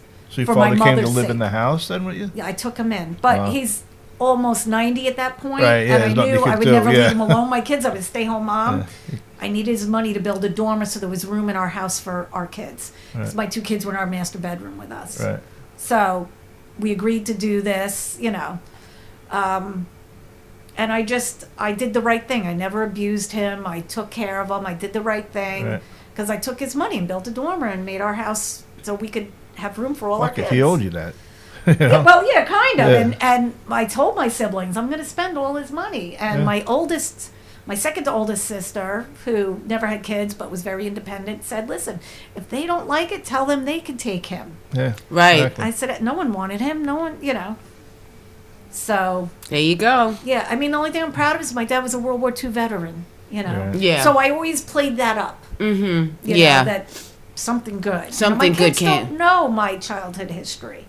They don't know. I don't know if their father ever said stuff to them and told them eventually. I don't know. Right. But even he doesn't want to believe it. He's like, well, you don't even remember, so how do you know? And it's like, I have all my the God. symptoms. I have all the side effects. You know. And Right. you still have vivid memories. I have vivid so. memories Yes. of different people in my life that did, you know, and Yeah. Yeah. You know but something you don't happened. have to believe me, but this is it. And also, before we got together, I had said to him, listen, I have fibromyalgia, learn all about it. And he said, yeah, I believe in it. It's okay. But behind my back, he was telling everyone he didn't believe in it. And he's like, well, I Believe did in all what? the research, the fibromyalgia. You don't believe in fibromyalgia? Yeah, so why go out with me? I gave him an Does he out. believe in but, like you know, he cancer or thought- common colds? Or? I don't It's know, like, the but you know, fuck? he said, "Well, I believe the doctors that didn't believe in it." Well, then why'd you go out with me? Because he needed someone to help him with his son, Right. and he always wanted You me. He always wanted to convenient date me babysitter. because he knew we knew each other through friends and everything. So, you know, he thought, "Oh God, yeah, I can have her. Great," you know, and she'll help me with my son. Great, we're a power couple, and you know, then I didn't go back to work. And it's more resentment there, but who was going to raise the kids? You know, it costs more in child care than I would make. Right. And the commute and the time and the... That's you know. insane. That is insane. Yeah. Oh my God. And he didn't want to believe, you know, and then he would talk to my friends about me. You don't really know her, this, that, the other thing. And We don't know you. right. Dude, we don't know my you. one friend Why are had you said here? to me- said to him, do you know who I am? Like, she knew me since we were 13. She's like, I'm her best friend. And even her Like trying to maybe ex-husband was turn them against you. That's Yeah, what he was yeah, trying to do. make it like you know, because I was in therapy and getting help for myself. And they're Thank like, God yeah, I we know. continued. We know It's all like we about know all that. about this. What is your point, asshole? Right. And I remember when my daughter was like 3 and we're in therapy, he's like, she's an alcoholic. He stands up and I said, okay, I'll go to AA. I knew I wanted to go to AA because I was drinking too much. Because that's the only way I was coping, and I had little kids I had to take care of. I wouldn't drink till they went to bed, but Right. you know, I would get sloshed at night, you know. But he stood up screaming, you know, because he just didn't want to do the right thing with his son. He didn't want to, you know. He didn't have a clue what to do with that kid. He didn't know what have to do. a freaking He wasn't clue. equipped either. Neither one of us was equipped. Neither was his mother. Yeah. She wasn't exactly wrapped too tight No, herself. she's not, and she still isn't, and you know, whatever. And he has to deal with that? Oh Where my is the God. mother now? Get She's- yourself some She's in his therapy. life, in and out, but She's not. like local. Yeah.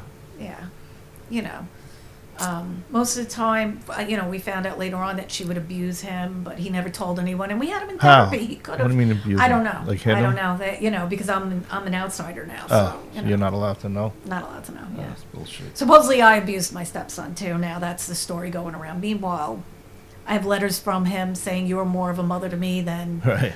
you know. It's like make up your mind. I had him in therapy. Yeah. Yeah. Everyone who knows us knows our situation and how volatile it was. Everybody knows his father, me, and him as a child, and how spoiled he was. And Right. spoiled him rotten because that was the only thing he knew how to do. He was trying to keep the kid happy by spoiling him. And Yeah. so I think when my daughter was 3, I went into AA, and I was sober for 8 years. COVID happened. You know, I had my nervous breakdown. COVID happened, and then I stayed home.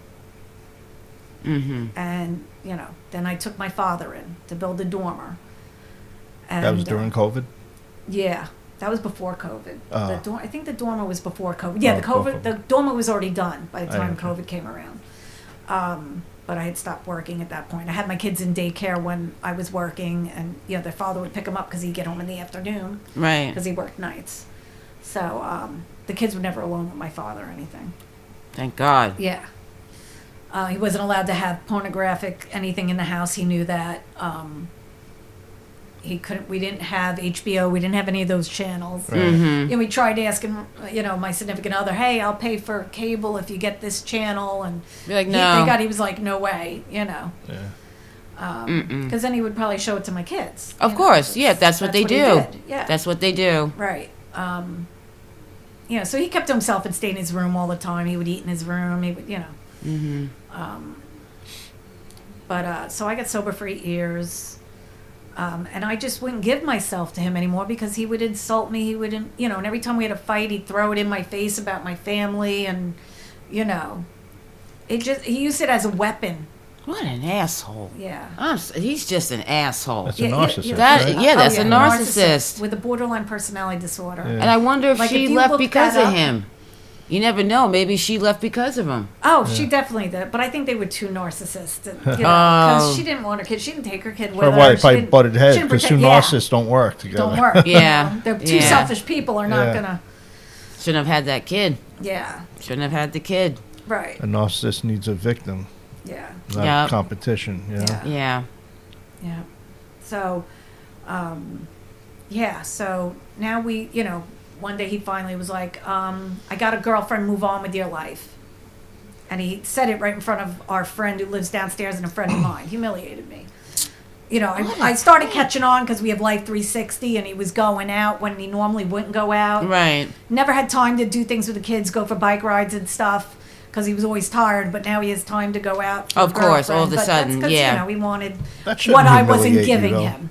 And he had also had offered that down the road, like, why don't you just let me do my thing, you do your thing, and, you know, we'll raise the kids. And I'm like, I'm not doing your laundry if you're doing someone Exactly. else. And I wasn't giving myself to him because he treated me like crap and insulted me all the time. Right, And didn't right. believe in my fibromyalgia and would get pissed when I had flare-ups.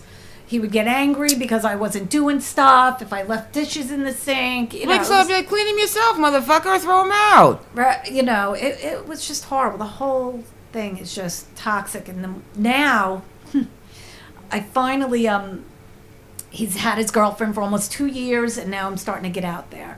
I'm stopping my medication. I'm trying to find a job. I'm trying to become independent. I'm trying to, you know, I'm on disability. I'm still taking care of my kids. You know, so I started getting out there a little bit, and then a friend of mine was like, I really don't like that you're on morphine, you know, and I'm like, well, I don't get high from it. I don't. It was tablets. Right.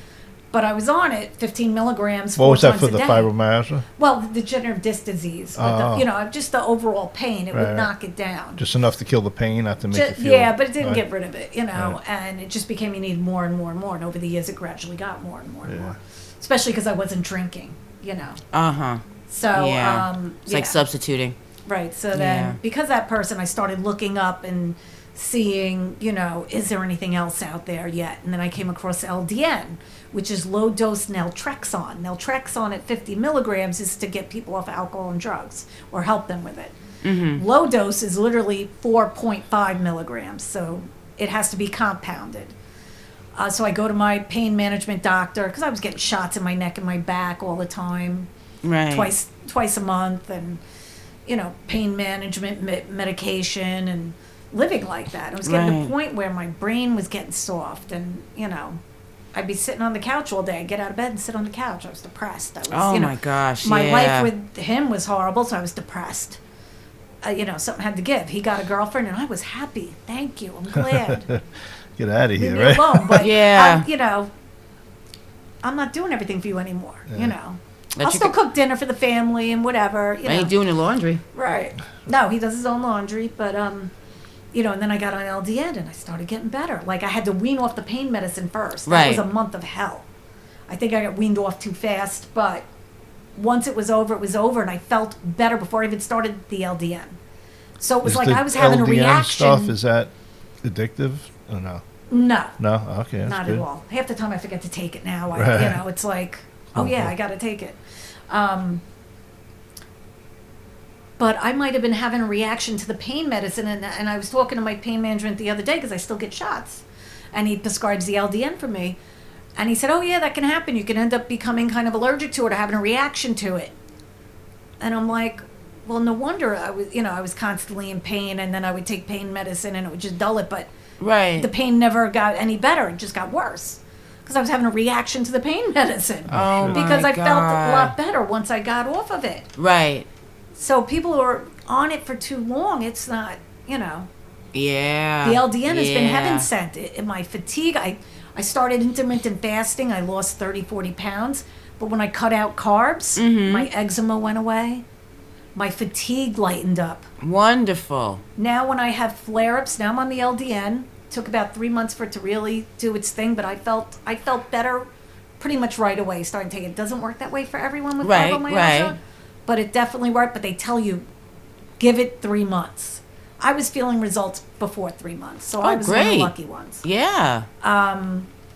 Anyway, now I'm feeling better. Let me get a job. I finally get a job. Now I'm uneducated. I wasn't going back to being a medical assistant. I was a nail technician for 25 years, became a stay-home mom, then went to school nights, became a medical assistant, had the nervous breakdown because we got taken over by a corporation, and I used to work for a private doctor, and it was so much better. But then once the corporation took over, it was a nightmare. We had a crazy manager that ended up losing her job. But I didn't know to go to human resources to complain about her. Right, I just didn't know. Right. I internalized everything too, So I think that's why I kept going to my doctor, and they kept giving me different antidepressant drugs, and I think that's why I had that nervous breakdown. Because once I started getting off of stuff, I'm like, that shit was what she got me sicker. Yeah, I don't like antidepressants. Yeah, no. I mean, right now I'm on Zoloft. I'm on 50 milligrams. It keeps me from being snippy it keeps my fight or flight from being triggered to where I'm constantly angry, for no reason, or so constantly on guard and snapping out. You're not bitchy bee anymore then, right? Yeah, right. I'm not bitchy bee anymore, right? Not bitchy bee anymore. Yeah, there you go. So go stick it. And I ended up getting together with an old boyfriend of mine that I lived with when I was 18. And our first date, I felt like I had been lost and I found home, like I got found. Oh, wow. Cool. It was an instant sense of calmness. It was without trying. Like I was so relaxed and at ease. Like I said, it was like I was lost and I finally got found.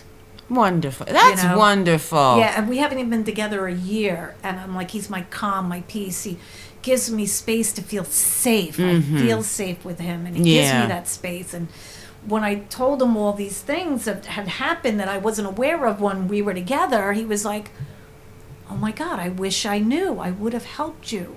I would have been there for you. Not that I could fix you, but I would have been there with you. I would have held your hand. I would have went through it with you. Even to this day, he'll say, I wish I could crawl inside you and beat up all your demons. Oh, that's and he sweet. knows how to see me and read me. He really sees me.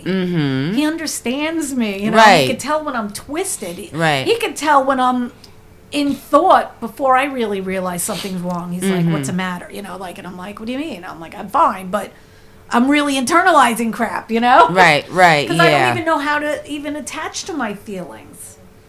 It's hard for me to put label on my feelings. I mean, I'm getting better at it. I've been in therapy, straight therapy for 5 years, doing EMDR, which is, I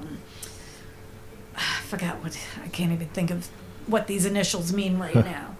But that's a emotional drug? behavior, behavior modification, something or other, just coping skills. Oh, I got you. All right. Learning how to, when I have these feelings, think with your rational mind instead of your emotional mind, to be in your wise mind, all these things. So I've been in therapy for a good straight 5 years and finally doing well. This medicine had really given me strength to speak and stick up for myself. I finally stood up to my ex for the first time in my life. Wonderful. Where when he was yelling at me and I just stood in his face and let him spit at me while he was yelling, and I was like, go ahead. Go, I'm not scared anymore. Go Was he ahead. like, what the fuck? It's like, why is he quivering or anything? Yeah. He wanted me to react. He wanted me to hit him. He wanted me to do something, and I wouldn't. Just stood there. So he finally backed down. And that's that night or the next day is when I realized, I said, oh my God, I'm not scared anymore. He doesn't scare me anymore. He can't scare me. Mm-hmm. Because he it was just power, it was all bark. It was never a bite. Right, But right. That's how they are. would That's how set usually off they are. my CPTSD. Right, So yeah. everything to me was 10 times worse. I reacted, instead of me telling him, shut the fuck up, you asshole, I'd be like, Right. So I finally stood up for myself. But I equate that to being in this healthy relationship, where the fact that he just accepted me into his life and his kid's life because we lived together, and he came home one day and I was gone. I packed my stuff and left, and he came home from work and I wasn't there. He didn't do anything wrong. Right. But I was so unhappy on the inside because I had all these issues that I wasn't aware of, and I was blaming everything around me. So I just snuck out because I really had no reason to leave him. But I had my boss saying, oh, he's never going to go anywhere. He's not, and I didn't know how to say, hey, is our relationship going to go the next level? I didn't know. And meanwhile, he had a ring and I didn't know it. Oh, I didn't find out till 34 years later he had an engagement ring, but he said, I don't know why I didn't give it to you yet. I was waiting for the right time or whatever. And, and he came home from work and I was gone. And, Wow. I didn't give him an option to talk to me. And plus you don't want to, you don't want to tell something that's going good and stuff, and you don't want to. I didn't know how to handle it. Exactly. You didn't know how to handle, like, wow, this is happiness. I was putting on weight. I'm like, oh, this must be love because I have. Yeah. Like I didn't even, I was It's with the guy you're with now. Now we're back together 34 years later. Right. So when they were 18. Does he still have the ring or no? No. Oh, man. He returned it. He returned it. And I've been crazy if he held on. That'd to be it. so funny. Well, he got married twice, just like okay. I got married twice, Right. and moved on with our lives. And anyway, so we connected right away, and like we were inseparable for the whole month, and pretty much I've seen him all the time. We live about a half hour apart, but now I'm working. I feel more independent. I'm getting off disability. I've got a weekly check, and I'm feeling great about myself. Wonderful. And I equate it to him giving me the safe space and feeling protected and feeling like someone's on my side and sees me and believes me and, doesn't think I'm full of shit. Right, yeah. Because I'm not. Right. You didn't live my life. You don't know what my body feels. You don't know what I went through. You think you know everything about me? You don't, but you assume you do, and you tell people that I'm crazy, that I really don't have fibromyalgia because you don't want to believe in it. But meanwhile, you live with all the side effects of it, and you complain about the side effects of it. Right. But you don't believe in it. How could you not believe in that? How could you not believe in that? I mean, come on. Christ's sakes, it's on TV. And I can't get disability for nothing. Exactly. Like, you got to prove. Oh, you lied about it. That's why. Oh, there's doctors that don't believe in fibromyalgia. Well, there's doctors that to this day probably still don't believe in it, but now there's a code for it. More and more now, people they didn't do believe in it. So what if you just named it something else? It's like there's obviously they symptoms do that so much blood work. They rule out everything, but there's no blood work that says you have fibromyalgia. I got you. Oh, chronic fatigue syndrome. Right. A lot of doctors Chronic don't fatigue. believe in that either. Right. If you can't see it under a microscope, it doesn't What exist. is that? Right. What's chronic fatigue? Well, that's Fatigue. It's You're constantly fatigue. tired, You're you're constantly achy. tired. You can't. You Yeah. can't Right, move. You Which can't comes talk along sometimes. with fibromyalgia. Yeah. So, Exactly. yeah. Yeah. But I have to tell you, when I gave up carbs, my fatigue lightened up immensely. Well, they say that happens. Gluten. That The happens. gluten. The And like sugar. now, my eczema's coming back because I've been eating pastas. I've been eating breads. So I got to cut it out again. Yeah. What if you change to the wheat pasta? Is that the same thing? It's the same thing. Same I'm thing. gluten free, but I don't need pasta. It's just my boyfriend's a wonderful cook and he cooks all the time. So whatever he makes, I eat. I'm not. There you I'm go. not Yeah. complaining. Yeah. Yeah. Tell them no pasta. Yeah. No No more pasta pasta. for me. I don't. I don't have to eat it, but it's Still good. So, but I have to get off again because now the eczema is starting to come back. But I, and he'll say to me, you were already doing good. You were already dealing with your issues, and you became like, he's so impressed with me, and I'm like, he That's sees wonderful. what I don't see. Yeah. But he sees me. He knows what, he puts me on a couch. You need to rest. Like, he sees when I'm tired. Like, I'll just keep pushing, like, until I fall. Right. Like, no, go sit down. Put your feet up. He'll put pillows. He'll get a blanket. He'll tuck me in. Aww. Put the TV on rest. It's like he knows I'm tired before I know I'm tired. Like, he sees me.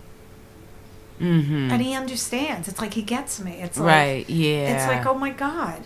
Isn't that wonderful? Yeah, that's and now wonderful. he understands why, I left the way I did, and it wasn't his fault. He knew that then, and of course he wasn't going to chase me. He's like, if someone doesn't want you and they leave like that, you're not going to chase them. And me, I was like, why did you chase me if you loved me so much? Right. But you guys were young though, too, right? We were both young. Yeah. They were 18. They were very young. I was 18. He was he's 3 years older than me, so he was 21. 21. Yeah. Right. Yeah. So yeah. Oh, that's crazy. That's just wonderful. Wonderful. I mean, we reconnected on Facebook over the years. His brother died. I said, sorry to hear. He saw me one time because he worked near where I worked and just happened to be driving by when I was crossing the street to get to my car. Pulled over and said hello. And that's when I looked him up on Facebook and I saw he was happily married. So I wasn't going to, Right, yeah. But over the years, every once in a while, we connected. Something posted and I just happened to look at it. And I said, oh my God, he's single. So I was looking through his post. I private messaged him. I said, oh, I'm so sorry to hear you're getting divorced. I went through it too. It's so hard on the kids, blah, blah, blah. And then he had posted something on Facebook as a joke. He posts like the most ridiculous, silly stuff because he just does it for his kids. He wasn't looking for another relationship. She was gone almost a year, maybe less than a year. But he, as a joke to make his kids laugh and his friends, just to get crazy comments, he'll post crazy stuff. Just to see what people will say, to get a giggle. And he had said, looking for a first mate, must have a real vagina and tits. No transgender people. Oh, my Lord. Know how to bait a hook and okay with 4-letter words. Well, I know his sense of humor, because even when we lived together, like...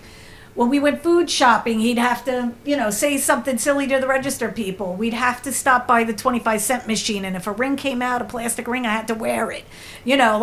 That's just how he was. He was always fun. Like, I just thought he was never going to grow up when we were then. Yeah. And I was so serious, but I had all these issues, Right. So, anyway, I knew his sense of humor, and I thought that was the funniest thing I ever heard. So I didn't message him on that platform. I went to private message. And I said, laugh out loud. I said, I have a vagina and breasts, which you know. I said, is the first mate position still open? And maybe 20 minutes later, he answered. He goes, yes, the position's still open. The position is open. It includes a boat ride and lunch, Nice. Nice. Yeah. And my girlfriend goes, I wish I had your balls. I said, well, I know his sense of humor, so, There you go. And I had always wanted him back. Yeah. I mean, over the years, I had tried to get him back. Before my first marriage, before I was 25, I tried getting him back. I knew what a mistake I made. I mean, a week after being back home, I was going through a photo album 3 inches thick and crying hysterical. And then saying to myself, why are you crying? You're the one who left. Right.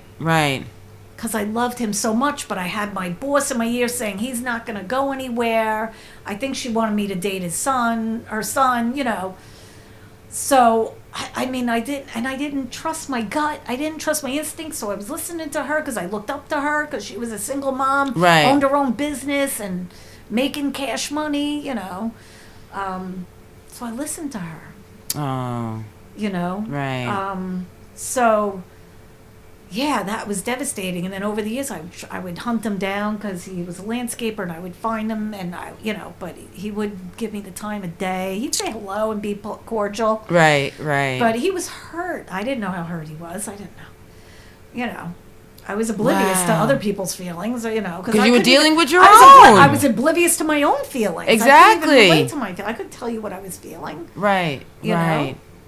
So. That's crazy. Yeah, but I had always wanted him back. And after my second marriage, my sister said to me, if anybody that you ever went out with, she said, would you want any of them back? And I didn't even hesitate. I said his name, and, but I knew he was happily married. I would never, Right. And thought he was happily married anyway. Turned out that wasn't such a happy situation.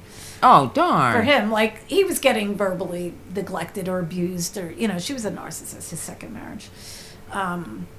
But he was doing the right thing, going to work, taking care of his kid. Right. She finally had left, and, here I am on my own, and then I see that ad, and it's the way I saw the ad. Yeah, we meet up, and I'm like, we go for a boat ride, and I start spewing my stuff. Right. And I kept looking at him the whole time, and he was like uncomfortable. He thought he had something hanging from his nose, because I couldn't believe I was sitting next to him. Like, I couldn't really believe. I was like, it's really like starstruck. Yeah, like, because I really feel he's my person. Like, he's my soulmate. He's my person. The safeness without having to say anything was there automatically, and our conversation flowed so like we must have been together in lifetimes, I feel. And I had to learn certain lessons. If we had stayed together, I probably would have ruined it. I would have made for matters whatever you're worse. going through. I wouldn't have appreciated him.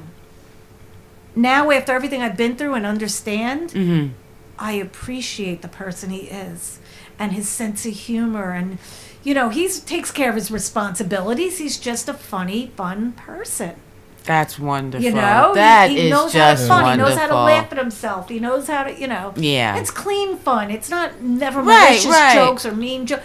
He's just that's wonderful. Look at that. Would you look at that? Look at that. I mean, this stupid smile. And I think, so our first date, he was like, he thought there was something hanging from his nose. He was like, Like, why are you laughing? Like, And, we went for a boat ride, then we went out for ice cream, and then I'm ready to go home, and he's, our conversation just flew, and he's like, I wish I knew. He goes, now I understand. So that pain of me leaving him the way I did is kind of, I'm sure he's still a little skeptical sometimes. Oh, sure. Right. Yeah. But, I don't blame him. Right. I'm lucky he even talked to me, gave me the time of day. That's how I feel. And I just try and reiterate all the time how grateful I am, and, and it's funny, the second time I went to his house and his older son had come to visit, it was 28, and he set his kids up to ask me questions, Oh my goodness. And, my goodness. Yeah, because this is how they are. Sounds like family or fiance. And his kids are, they all go along with it. It's funny. Of course. So his oldest son, so we're over there, he's barbecuing, and he goes, didn't you want to ask some questions? Like, he put them up and gave them each question so his oldest son, 20-year-old, had no problem saying, so how come you left my father and took all your furniture? And I'm like, oh my God. and I'm like, I don't know, but I said, I really don't know why, but I thought he was never going to grow up. I thought, You should say he still hasn't grown up. But, right. And he still I was hasn't. right. But he's the responsible one. And, it's funny because even after his first divorce, not only did he get custody of his son, he got custody of his stepson. And that was unheard of back then. Oh, my God. Right? So, yes, that's right. Yeah, back then you never got the step kid. He's a responsible person. He'd worked his whole life. He never missed work. He never called out of work sick ever. Like, he never missed a day of work. It's a hard-working man. And then he didn't go out with anyone for a while, and then he started dating his second wife, and they were only together 3 months.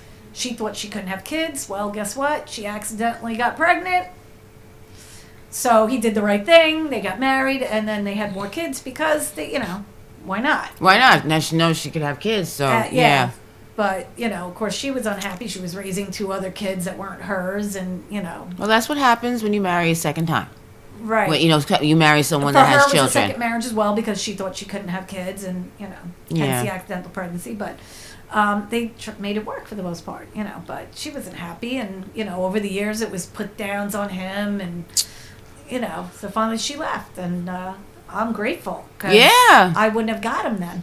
And I got him back. Yeah, now you got him back. Oh, it's wonderful. You should write a book, girl. Write a book. I want to. I really want to. As soon as you do, let me know. I'll be the first to buy it. Thank you. Absolutely. Thank you. You should write it. That should be a TV movie, too. Yeah. Right. I'm telling you, your story, holy cats. And here and you are stuff, today. And there's still stuff. I can go back and sure. forth all night with you guys with stuff. But, so we're making it work. I taking still it have day by day. I have to stay in my house till my daughter's, out of high school. She's got a couple more years. Okay. How old is she? She's 15. 15. Oh. So she's got 3 more My years. daughter will be 17 tomorrow, my youngest. Oh, yeah. Oh, She yeah, just my son's passed gonna- my her, son's gonna be her 18 driver's at the end of test. the month. Oh, wonderful. Yeah. She was happy all day today. She had the car all day because I wasn't Oh, home. so in happy. her We were car out. today. I got to get my Yeah, yeah. car And she's inspected. like, I can see on the camera her going back. I get the notification. Right, Someone's right. at the door. Yeah. It's her walking back and forth to the car. If you Yeah. have Life 360, you can see everywhere she drives, Oh, how yeah, fast she goes. Oh, and yeah. Yep. No, she's good like that. I don't Yeah. have to really do that. But So, yeah. So, me and my ex, we try to be amicable as much as possible, but then when It's hard to be money amicable issues with a come up, narcissist. It's Yeah, a you can't. sore point. I don't make what he makes, and he's struggling, and I'm struggling, and trying to make it work. And I give him money every month. It's not enough, but it's all I can do. Exactly. Yeah, at I'm least you're trying to getting get on my feet. something. My car is a piece of junk. I got to constantly fix it, and so we end up fighting over money. Really, otherwise I can get along with my ex very well. We could be friends. Right. But it's just so it can be it can go from fun and laugh to volatile to fun and laugh again, and I just got to learn to don't react. Exactly. And that's the hardest thing for me, because Sure. I feel like I want to stick up for myself because I don't want my kids to think that this is okay. Right. But now it's the point where even my kids talk back to me and think they're above me, but yeah, they learn. They watch and they learn. Yeah, shit. unfortunately, it's hard. they It's hard. But I'm learning to stand up for myself more, and I have a problem setting boundaries. I never had boundaries my whole life, Right. so it's hard right. to set boundaries when you don't know What boundaries are. Yeah, so 'Cause I'm they weren't learning taught. that. I'm working on it. I'm in therapy twice a week, still, so. Thank God for therapists. That's what yeah. they're there for. Yeah. That's what therapists And having are there a person for. in my life that is so supportive of me, and Which what would have I've been nice from through. your second husband instead of telling, oh, no, you don't. Right. Who does that? Right. Well, the father of my kids isn't even a second husband. He's, Well, yeah. Right. He would have been a third husband if we got married, but we didn't. We share a house. Mm-hmm. And, you can't afford to live on Long Island. We'd have to sell it. And then we'd both have apartments, and then my kids don't have a home. Right. I don't want to do that. So, Right. We're trying to make it work the best we can. Yeah. I let him have his girlfriend over. I gave into that. Mm-hmm. I liked her, Then I finally find someone and I'm happy, and it's a problem. So Because you're happy. You're not allowed to be. Too happy. bad. You don't like he it? thought I'd Too be bad. there forever, and he would No. look like a star taking care Remember, of me. we're not married. Right. We're not married. You right. have a girl that can do your laundry, they wipe just your broke ass, and up. wipe you on your chin. Right. Well, she doesn't even do that because Well, she works all the time. But, exactly. And she was a probably- nice person, but she just, they just broke up because she Ah. sees his toxic treats too. Oh, they Yeah, broke she's up like, now? fuck Oh, yeah, this. they broke up. Yeah. She's Oh. like, fuck this. Now he's I'm like, oh, done. what the fuck? She's friends with him. She's staying friends with him, but she said to me, I'm glad I don't have anything to tie me to him. She goes, I appreciate the good side of him, but, Right. unless he gets help, he's never going to have a healthy relationship. So she Never. knows he's a narcissist too. She figured that Yeah. out. Yeah, cool. Yeah. But hate she didn't have to count narcissists. on him, Yeah. Right. Yeah. But my kids, I let her in the house. I let her, and then I finally, a year and a half into their relationship, I find someone and I'm happy, and it's a problem. And I think that also why she started seeing his, Right. because obviously now he's mad because I'm happy. Yeah. She's Yeah. like, why are you mad Yeah. and jealous over that? Why, You're why with does it me, matter? you know? You said you Right. go do Yeah. your thing, I go do my thing, Right. but we live, When it we'll- comes down to it, he thought I would never, like it's in all his about- head, yeah, that's a I'm narcissist, the yeah. gum on his shoe. Oh yeah, but that gum just got a date, Yeah. and it's very happy, very, very happy. very, very happy, Very, very happy. and he can't Cool. stand it. Yeah. He cannot stand it. Nope. And I also thought I had sexual dysfunctions. I Right. couldn't orgasm. I couldn't. I thought. Right. Huh. Well, because he was. Guess what? Now, yeah, but back. I could get woo! 1, 2, 3, 4. Wow, this is great. I didn't even know I could get one orgasm having sex. Now I can have multiple. That's crazy. Good for you, girl. Yeah, Good for you. See what because happens now when you someone know makes you feel safe. Exactly, and seen loved and understood. Exactly. Yeah. Exactly. He knows when I have a flare up, and he can see it. Exactly. Yeah. He sees it. I don't even have to say it. He can see it by my facial expressions because he sees me. Right. Yeah. You know. That's beautiful. That's just beautiful. I want to meet him. Yes, we'd love to meet him. You'll definitely meet him. You know what? Maybe we'll do a second one of these, and I'll bring him in. You guys get a kick out of him because he's funny. He could tell you our story from then, right, and now. Oh yeah, that would be great. That would be great to have him here too. Well, he always jokes around that he's putting numbers on the furniture, so if anything goes missing, his name's on all the bottom of the furniture. Oh my lord! Because he came home from work and everything was gone. Yeah, I was 18, but. The waterbed was mine. I came with that. The couch I was paying for, but he paid the rent. Right. But when he came home, and I was working on Mondays doing side jobs, so I had someone help me, and I had to leave, and I should have. And I tried to tell them what to leave and what to take, and they just took everything and put it at my house. Oh my god! So that's why when he came home and opened the door, there was nothing there. Right. Yeah. Oh my god! But you didn't give anything back, though, did you? I don't know. I don't remember taking all his stuff, but that's a blur. But I probably blocked it out. Probably, I wouldn't face him, so right. I don't know if he went and he was able to get some of his stuff. I don't know, but he ended up buying stuff. I don't. He could tell you better. Yeah, he would remember better. That was a long time ago. Yeah. But I remember trying to get back together. I remember going to our apartment that I had left, drunk. Wasted, drove there wasted, crying, banging on the door. He let me in. I slept on the whatever couch he had gotten, and and then he left for work the next morning, and then I just left, and that was it. Woke up going, oh my god, what did I do? But he didn't want me back. He was crushed. Yeah. Crushed. But I didn't know he loved me that much either because I didn't know how to communicate it. Maybe he didn't say it. He definitely showed it, but he never. I think he was a kid. He was always playing video games, and Right. And 21 back then was like 21. Right. Between difference of 18. He'd been living on his own since he was 18. Exactly. He had his own apartment Yeah. and stuff, but yeah.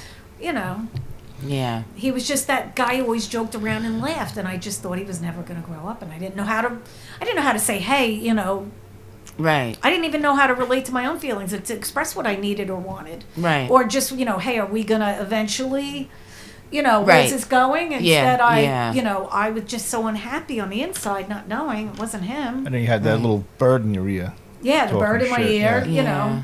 Insulting him. And, because our first apartment, we had 2 apartments. Our first one we rented from my boss. And because him and his friends were playing ball out in the street and our apartment was illegal, the neighbor turned her in. He was always looking for a reason to turn her in. So she got mad at my boyfriend for playing ball in the street with his friends because now her apartment got turned in. She had to deal with the town of Babylon and all that and fines, and now we had to move out, and now she wasn't going to get that income. And she got mad at him, like, there was a park down the block. Why don't you just go play in the park? But, when we were all kids, we all played ball in the street. Of course. They're throwing a football. Why do they have to go to a park? They could do it right in the street. It's a dead end. Right. He didn't know. And then he went to the neighbor, and turned out the neighbor was a retired cop and knew my boyfriend's uncle, and if he had known, he wouldn't have turned us in, but now it's too late. Yeah. And then my boss was like, and I remember thinking to myself, well, that's not fair. Everybody plays ball in the street. Exactly. Right. So. That neighbor was just being an ass. Right. So then, she was never a fan of his after that. Oh, for Christ's sakes. So she'll ruin your life because she don't like him. She'll ruin everything for you. Of course. Right. Yeah. Right. And then we had gotten a second apartment, and, and then I don't remember how long we were in it when I left, but yeah. So he can tell you the story, and my boss's son took my car, and because he knew where the apartment was, because he helped me move my stuff out, he had borrowed my car one night. I don't know why he borrowed it. He's like, oh, I don't want to take my truck. Can I use your car?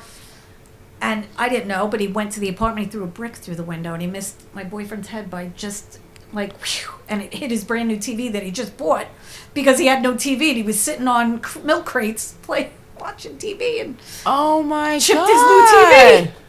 And he heard the car take off, and he looked out the window and saw my car taillights. Yeah. So his son goes, and you threw a brick? And I'm like, no, that wasn't me, But his kids were like joking about it. And then they said, well, really, what, and I said, well, listen, if I didn't leave, you guys wouldn't be who you are. My kids wouldn't be who they are. And I realized I had so many lessons to learn to appreciate the person that he is, to appreciate him. You know, and because we could talk so easily, he's like, you're so easy to talk to. And, I guess I'm an open book, and it made it easy for him to, so we just flowed so comfortably. So by the end of our first date, I'm leading to my car, time to say goodbye.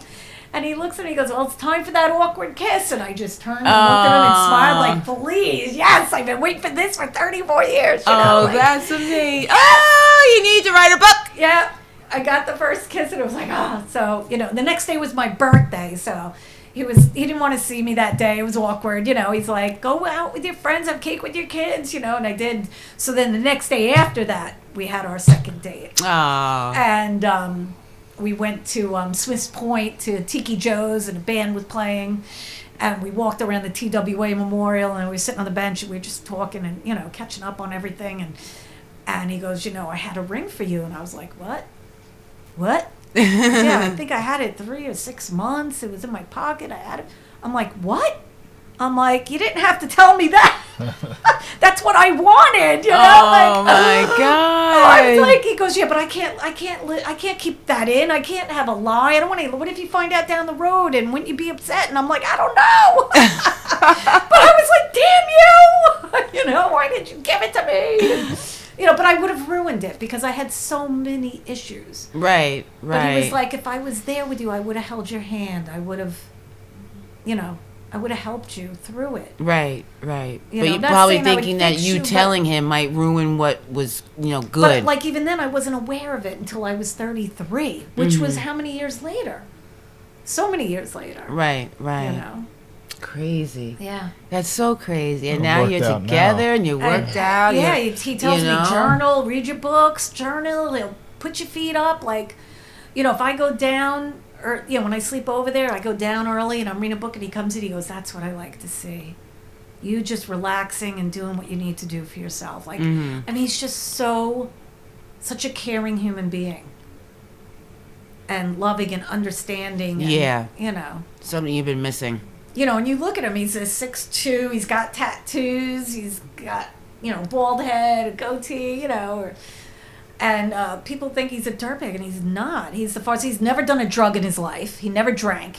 He never did drugs. He had beers. He used to drink beers, and then he gave up beers.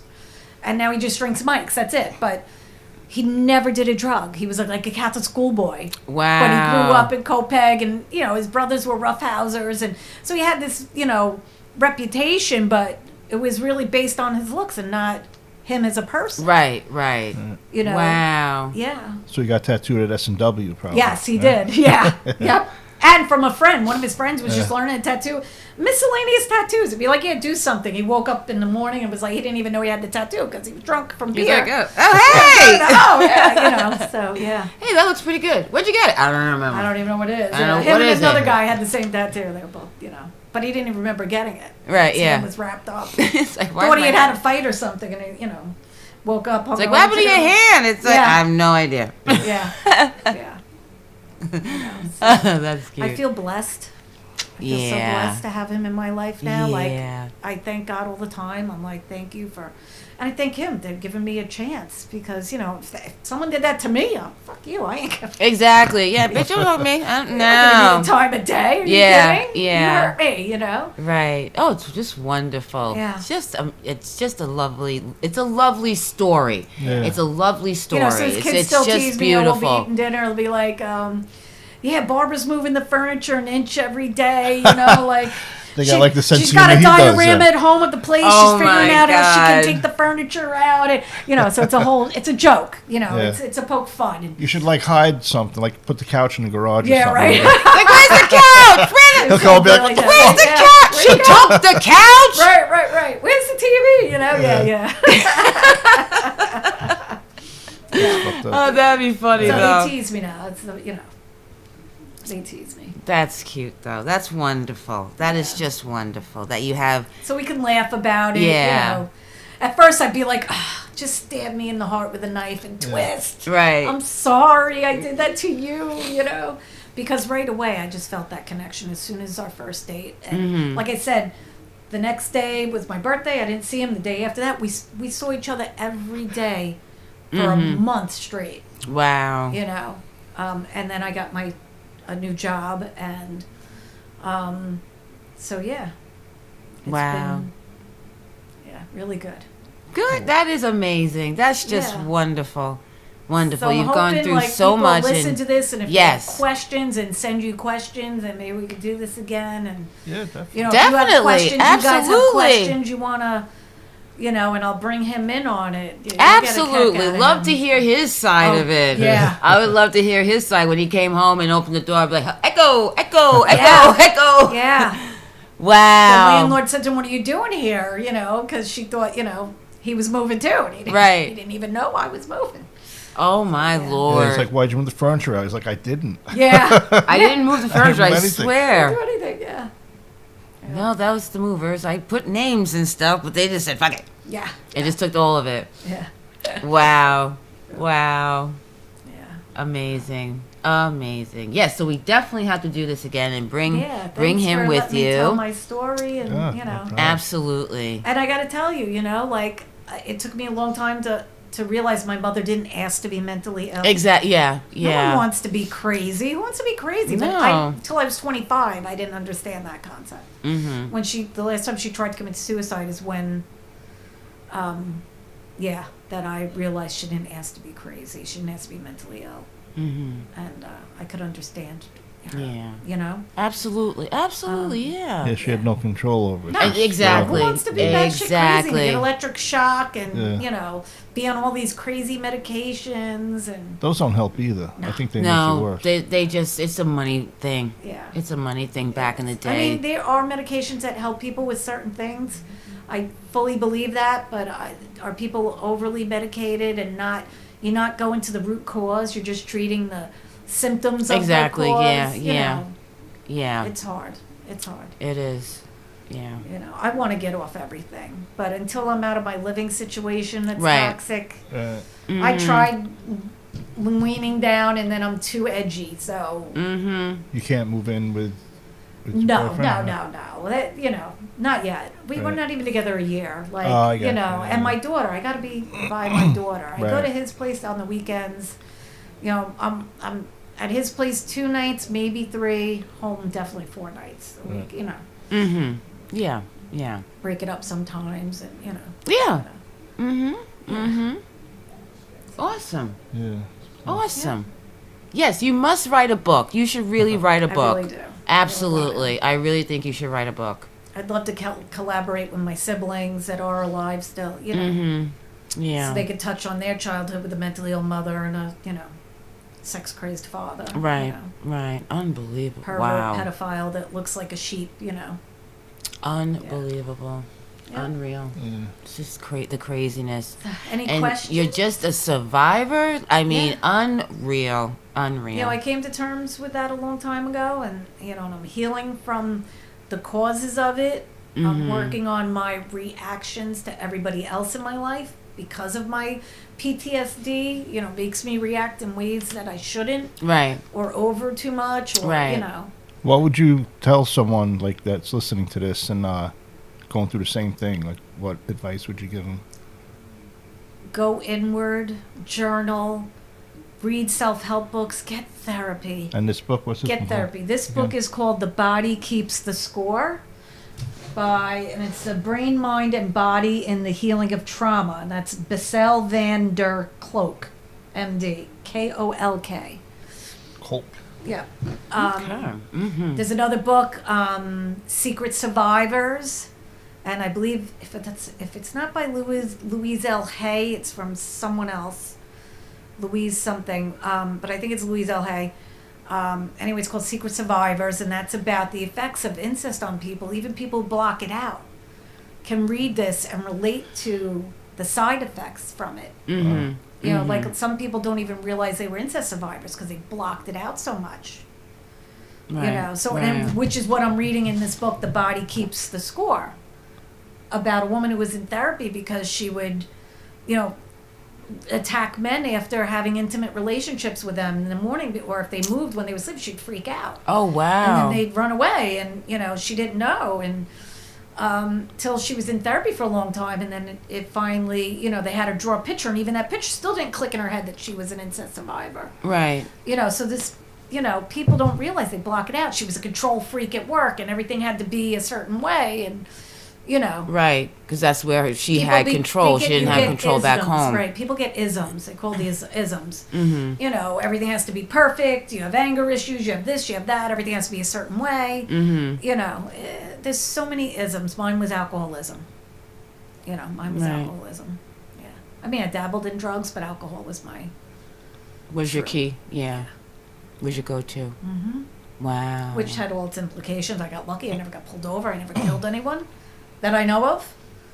Pull in the driveway, looking for my keys, don't know where they are, waking up, did I drive my car home? Is it here? Trying to see where it is. My seat would be back. I knew someone else drove, Right. Crazy stuff. Wow. Yeah. Wow. Yeah, it's crazy. Amazing. It's just so amazing that you look at you now. Right. From then to now. But I know there's still more work to do. When you're a dysfunctional person, even if you think you're functional, you get involved with dysfunctional people, and then you blame them, and it's really, It's the way you perceive people. Like, right. It's like, do I fit here or do I fit over Where here? do Like I you fit? said, we're in Yeah. the school. Yeah. I never knew where I fit. Right. I never knew where I belonged. Mm-hmm. I always felt like an alien in my body and in my life. Right. It's crazy. So, yeah. Wow.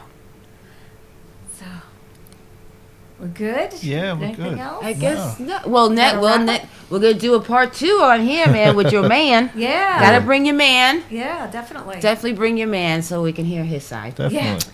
Yeah. But yeah, amazing. Like I said, you should really look into writing a book about this. I want to. I've been looking and online stuff because to learn how to write a memoir. Yeah. High school dropout. I'm not an English major at all. No, you don't have to Or be an finding English a major. You know how to read, ghostwriter. right? Yes, If you can yes. read that book, you can write I a can book. read. Yes, I can read. Yeah, so there you go. Yeah. I wrote a Yeah. few books. It's not Yeah. that difficult. Yeah. You just Yeah, got to read books yeah. on how to write books. Right. There you go. Yeah, I'm That's waiting what for I him. I'm doing, yeah. I'm waiting for you to make another book. I just don't. Yeah, I need I don't know. a really good subject. I've been thinking I of think you a should few write about different cats. ones. On what? Cats. Cats. Yeah. Like one day, Loki went out with Yeah. Venus to go to the, Oh, yeah. whatever. Or chess. I don't know. I've been Right. kicking around a lot of Or few chess. ideas. Name a cat Right. chess. Right. There you go. Yeah. Yeah. So cool. Thank you. Oh, thank you guys so much. Oh, And yes, Samantha, thank it's you. a pleasure to meet you. Nice I've been to listening meet to your you. voice on the podcast. Oh, thank you. Yeah, I can't wait to meet this you. is fun. But this was this was great. I mean, learned a lot. Seeing And- a survivor. And you Yeah. know what's funny? It even says that in this book that most of the people that have might experiences don't come from low income families. I mean, they've actually suffered worse things, seeing their parents beaten, drugs, jail, Right. but they say the ones that bury it and keep it, and then it affects everything, their functioning, Right. is white middle class families. Isn't that crazy? Wow. That Yeah. is crazy. Yeah. That is crazy. And there's a woman, I forgot her name, it's a TED Talk. I saved it. I have to find it. But she also said that, and she was an educated colored woman doctor. Mhm. And she said the most people it affects are the white middle class. That's insane. Mhm. That is insane. Isn't that insane? Wow. Yeah. Wow. Or we're the ones that keep the secret the most. I don't know. We're trying to pretend like everything's normal. It's not. No. And then your No. lives fall apart. And Mm-hmm. like I said, my second marriage was like, okay, it's got to be me. And some people never see their part in it. Mm-hmm. Yeah. Yeah. They always blame the other, and that's why they have 5, 6, 7, 8, 9, 10, marriages, because they Right. think it's the other person. Yeah. When them themselves haven't really dug deep or get that therapy. Therapy is very Therapy is important. so, but and I went through a lot of therapists.